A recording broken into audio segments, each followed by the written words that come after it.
(2025년) 한국과 뉴질랜드가 자유무역 협정을 체결한 지 10년이 되었습니다. 두 나라가 함께 걸어온 10년의 여정, 그리고 앞으로 펼쳐질 새로운 미래. 지금 그 특별한 이야기를 시작합니다. 2015년 한국과 뉴질랜드는 자유롭고 공정한 무역을 약속하며 FTA를 체결했습니다. 양국의 대표 수출품 대부분에 무관세가 적용되며 시장의 문이 활짝 열렸습니다. 이 협정은 단순한 경제적 이익을 넘어 양국이 신뢰와 협력의 동반자로 거듭나는 계기가 되었습니다. 뉴질랜드 농산물, 유제품 및 알루미늄, 한국의 자동차와 전자제품, 산업 소재 간 보완적 무역 관계를 바탕으로 양국은 안정적이고 지속 가능한 공급망 구축에도 기여해 왔습니다.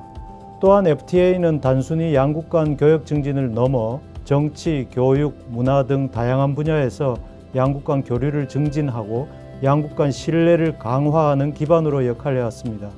예를 들어 동협정 부속 약정을 통해 농어촌 청소년 어학연수, 농축수산업 훈련, 전문가 교류 등 다양한 인적 교류 사업이 지난 10년간 활발히 진행되어 왔습니다.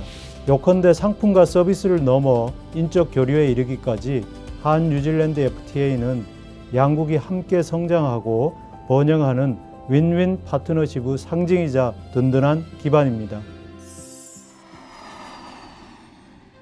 지난 10년 한 뉴질랜드 FTA는 양국 경제에 새로운 활력을 불어넣었습니다.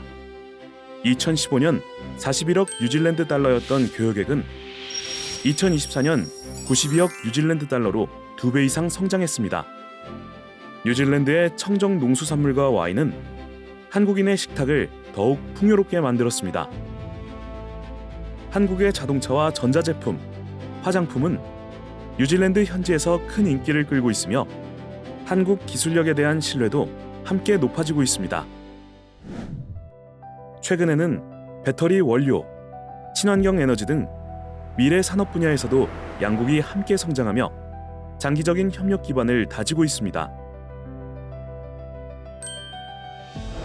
I think one thing which was very memorable for us at the early days was removing of tariffs for helping us removing tariffs for white goods like washing machine used to be 5%. With the help of the FTA, we were able, or they helped us to reduce this.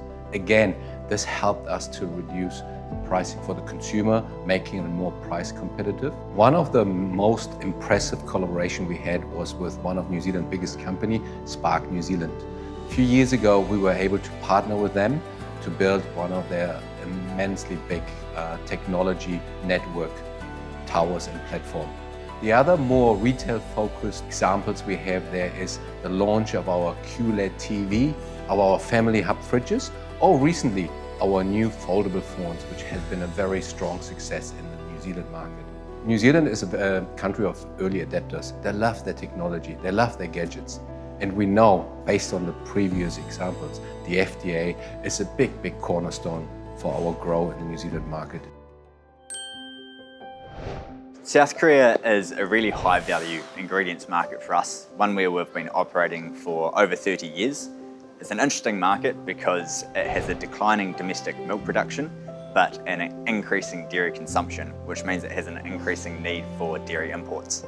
We've been better able to provide those dairy imports because of the Korea-New Zealand Free Trade Agreement, which has increased access for key dairy categories. We have seen an increase in demand for butter since about 2023, and that's been linked to the final removal of the quotas and tariffs on butter under the Free Trade Agreement. As a consequence of this, our brand Anchor is now the #1 butter brand for food service in the South Korean market. Sustainability will stay at the forefront of our strategy in that, so we will continue to market our Green to Gold marketing initiative and emphasising to Korean customers the importance of our grass-fed cows and the connection between that and our healthy, high-quality golden cheese and butter. By the removal of any tariff allows, particularly the Hyundai product to become a lot more competitive, particularly with new vehicle pricing and genuine parts. So that's allowed us to structure those costs and prices accordingly, and essentially make our Hyundai vehicles more accessible to New Zealand customers. We're one of the first mainstream brands in New Zealand to introduce electric vehicle technology in around 2017. This was with the first generation Ioniq EV, and then roughly a year later we introduced the Kona electric vehicle, and then more recently we had the opportunity to bring in hydrogen fuel cell vehicles. Our primary focus will be probably two major areas, and that's still been providing sustainable mobility solutions for New Zealand customers to basically purchase in the form of vehicles and transportation and heavy trucks, etc. Again, leveraging battery technology, hydrogen fuel cell and hybrid technology as well in future models and products. In the last 10 years, since the establishment of the Free Trade Agreement, we've seen increased trade and investment flows between New Zealand and Korea, supported by the FTA, of which ANZ has helped facilitate. Whether it's dairy, whether it's red meat, wine is also an export that Koreans seem to have taken a particular liking to from New Zealand. Increasingly, we're also seeing a lot of investment from the construction and infrastructure-related investment and imports, which also support development of infrastructure in New Zealand and development of sustainable housing in New Zealand.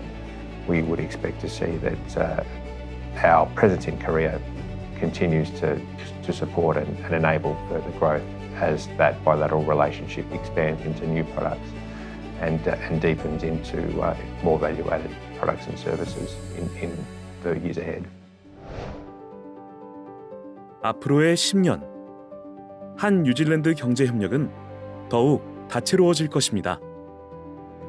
첨단 산업, 친환경 에너지, 항공 우주 등 새로운 분야에서의 협력 가능성도 무궁무진합니다. 한국 뉴질랜드 FTA는 앞으로도 양국 경제 협력의 튼튼한 토대가 될 것입니다. This year marks an important milestone, the 10th anniversary of the Korea-New Zealand FTA. Under this high-quality trade agreement, our bilateral trade with Korea has more than doubled. Korea is now New Zealand's 6th largest and a very important trading partner. As we look to the future, we want to expand our cooperation to new heights in infrastructure, clean technology, aerospace and critical minerals, and to ensure our free trade agreement continues to deliver for the next 10 years.